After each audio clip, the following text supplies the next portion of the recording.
प्यारे बच्चों, class 12 physics chapter optics का next topic simple microscope. Microscope आपको पता ही है बच्चों, जो छोटी वस्तु होती, बहुत ही माइन्यूट वस्तु होती है, उसको बड़ा करके हमें दिखाता है।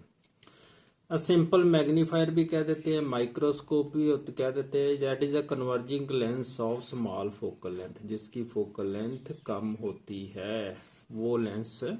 In order to use this lens as a microscope, the lens is held near the object। जैसे ये लेंस है, इसकी तो अपर्चर बड़ा है ना, तो आपने लैब में भी देखा होगा, जो लेंस सिंपल माइक्रोस्कोप भी देखा होगा वहाँ, वो उसके जो लेंस होते हैं बहुत ही छोटे होते, स्मॉल अपर्चर के होते हैं। देखो ये बड़ा करके दिखा रहा है, देखो। तो इसको अब रखना कहाँ है, इसको हम रखेंगे, इसका जो प्रिंसिपल फोकस होगा ना, और ऑप्टिकल सेंटर, इसका मतलब इसका प्रिंसिपल फोकस जो फोकल लेंथ मान लो इसकी है, अंदाजन हम गैस कर लेते हैं 30 सेंटीमीटर है, तो कहाँ रख लेते हैं, 30 और ऑप्टिकल सेंटर के बीच में। तो आई भी नज़दीक ही रखेंगे ना, जहाँ से देखना है। तो ये देखो हमें बड़ा दिखाता है, देखो आपको नजर आ रहा होगा ऊपर, जहां तो नजदीक है ना बिल्कुल, इसको थोड़ा ऊपर रखना, ऐसे रखना पड़ता है। This lens is held near the object, object के नजदीक रखना पड़ता है, between the optical centre and the focus. ये ऑप्टिकल सेंटर है, ये फोकस है इसका, और इसके बीच में रखना पड़ता है। तो तभी ये इरेक्ट और मैग्नीफाइड इमेज बनाएगा। ए बी का इमेज इरेक्ट वर्चुअल इमेज ऐसे बनाएगा। कैसा इमेज बनता, on the same side and focus and the eye is positioned close to the lens. जो आई होती है वो जहां जहां से देखेंगे हम नजदीक से, मैंने जहां लिखा हुआ है ना आई, जहां से हम देखते हैं सिंपल माइक्रोस्कोप को पता ही है कि हम बड़ा क्लोज आई को उसके ऊपर लगा के देखते हैं। एन इरेक्ट, जो erect magnified and virtual image of the object will be formed if the object is at a distance F. अगर ऑब्जेक्ट को हम एफ डिस्टेंस पर मान ले, द इमेज कहाँ बनेगा, इन्फिनिटी पर। ये केस हमें पता ही है। अगर ऑब्जेक्ट ऐसे है ना, आपने फोकस पर रख दिया, तो जो रेज जहाँ पैरेलल चलती है ना, तो कहाँ पर इमेज ऐसे बनता है, पैरेलल निकल जाती है ना, तो इन्फिनिटी पर इमेज बनता है। ये केस आपने किया हुआ है। If the object is how if the object is at a distance slightly less than focal length, focal length principal focus तो जहां, तो फोकल लेंथ ये होगी ना एफ सी और एफ की दूरी, इसके थोड़ा कम रख देते हैं, इस ए पोजीशन पर रख देते हैं, तो जो फिर इमेज बनेगा that will be closer then infinity. फिर इन्फिनिटी पर नहीं बनेगा ना, नजदीक बनेगा, तो बड़े साइज का इरेक्ट बनेगा। अब हम वो केस कर रहे हैं when the object is between focus and optical centre, वहां से हम फार्मूला बनाएंगे मैग्निफिकेशन का। लो एक बार फिर समझ लें, देखो ये है lens of small focal length, ये एफ है प्रिंसिपल फोकस, इसके बीच में हमने ऑब्जेक्ट को रख दिया, ए बी को। रेज ऑफ लाइट ऐसे स्ट्राइक करेंगी जहां फोकस से पास होगी, दूसरी रेज जहां से सेंटर ऑफ कर्वेचर से पास होगी, ऑप्टिकल सेंटर से पास होगी, और इधर तो मीट नहीं कर सकती, जहां तो दूर दूर जा रही हैं, तो इधर बढ़ाओगे तो मीट करेंगी वर्चुअली। तो जहां ए डैश बी डैश पर एक्चुअली अपीयर टू मीट हो रही है ना, एक्चुअली मीट नहीं कर रही, तो इरेक्ट और वर्चुअल और बड़े साइज का इमेज बनेगा। तो अब आई हमने जहां रखी हुई अपनी, जहां सिंपल माइक्रोस्कोप में आगे ऊपर ही रखते हैं लेंस के, तो इसे कहते हैं डिस्टेंस, से डी से डिनोट करते हैं। एक्चुअली तो ये वी है, तो जहां डी लिख देंगे, वी को क्या लिख देंगे, डी के बराबर डिस्टेंस ऑफ डिस्टिंक्ट विजन। जहां तक आई क्लियरली देख सकती है ना, उसे कहते हैं डिस्टेंस ऑफ डिस्टिंक्ट विजन। आमतौर पर ये आंख का 25 सेंटीमीटर के करीब होता है। अब मैग्नीफाइंग पावर किसे कहते हैं? Is defined as the ratio of the angle subtended by the image at the eye at the angle subtended by to the angle subtended by the object seen directly when the both lie at the least distance of distinct vision। ये angular magnification की बात कर रहा है जहां, अब ध्यान से समझो, जे आई है।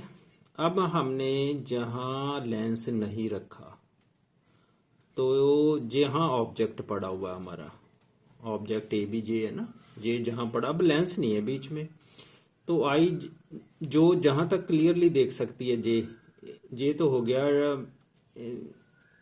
एंगल, जो जहां एंगल ऑब्जेक्ट के साथ बी के साथ जो आई बना रही है वो कौन सा एंगल है? अल्फा।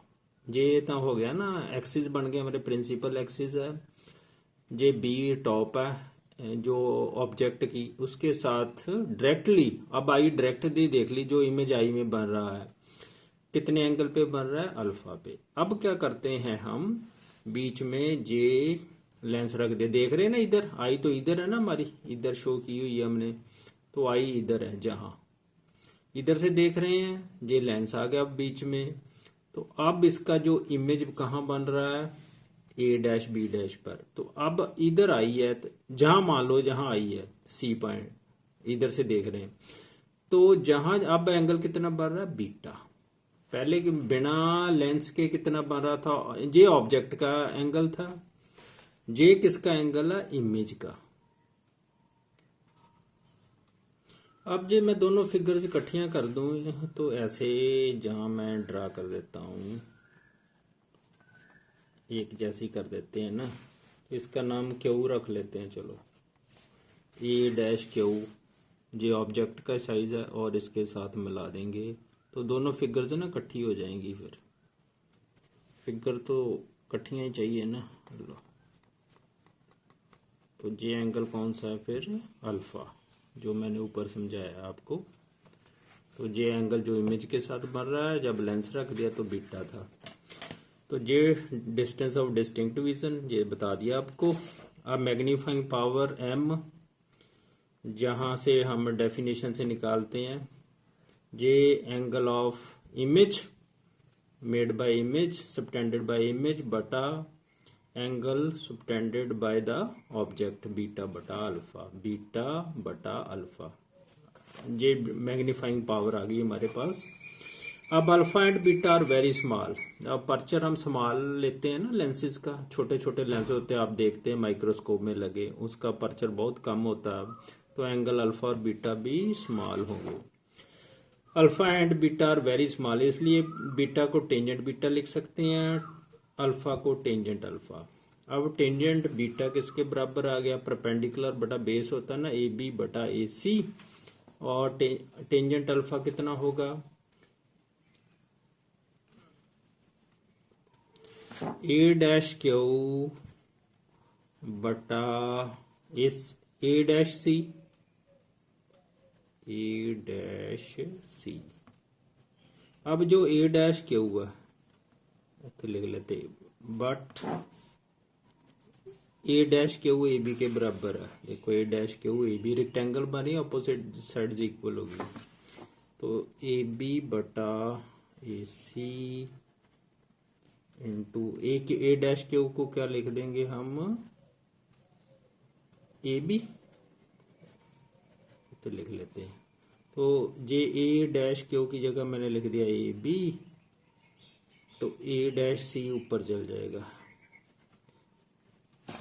तो ए बी से ए बी कट गया, ये आ गया ए डैश सी बटा ए सी। तो ए डैश सी हमने वी रखा ना, वी होता है, तो उसे मैंने क्या लिखा हुआ? D, distance of distinct vision. तो ए सी कितना है? यू है, जहां ऑब्जेक्ट और ऑप्टिकल सेंटर के बीच डिस्टेंस यू होता है, ये बन गया डी बटा यू। जहां हम ठीक कर लेते हैं थोड़ा, जो डिस्टेंस है ना ए डैश सी, ये जो रे ट्रेवल कर रही है इस डायरेक्शन में, इधर जा रही है ना, हम डायरेक्शन इस तरफ माप रहे हैं, इसकी opposite to the direction. U की भी ऑपोजिट ही माप रहे हैं, opposite to the incident ray, इसलिए दोनों को नेगेटिव लिखेंगे।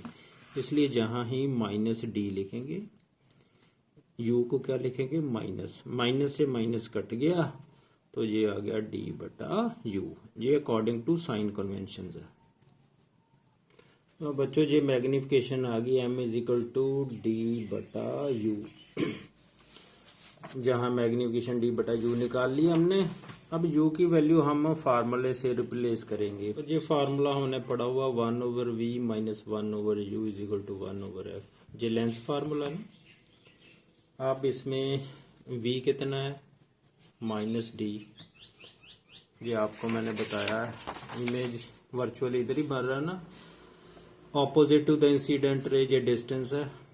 ये u भी इधर ही है, ऑब्जेक्ट भी इधर, ऑपोजिट टू इंसिडेंट रे जे u भी नेगेटिव होगा, d भी नेगेटिव। तो u भी कितना है माइनस u। तो जहां 1/v की जगह क्या लिख रहे हैं हम 1/ माइनस डी माइनस 1/u की जगह minus u is equal to 1/f। ये बन गया minus 1/d plus 1/u is equal to 1/f। तो 1/u मुझे चाहिए, 1/u is equal to 1/d plus 1/f। अब जे वैल्यू हमने ऊपर पुट करनी है एक में, इसे नंबर 1 डाल लेते हैं। यूजिंग 1, यहां से कर लो, इसे 2 डाल लो। फ्रॉम 1 से चले अब m is equal to d बटा यू। तो अब 1/u की वैल्यू पुट करनी है ना हमने, 1/d प्लस 1/f। इतने लिख लो यूजिंग 2। अब ब्रैकेट खोल दो, d into 1/d plus d बटा f। ये d से d कट गया, ये आ गया 1 प्लस d बटा f। तो ये मैग्निफिकेशन का फार्मूला बन गया 1 प्लस d बटा f। तो इसे याद रखना।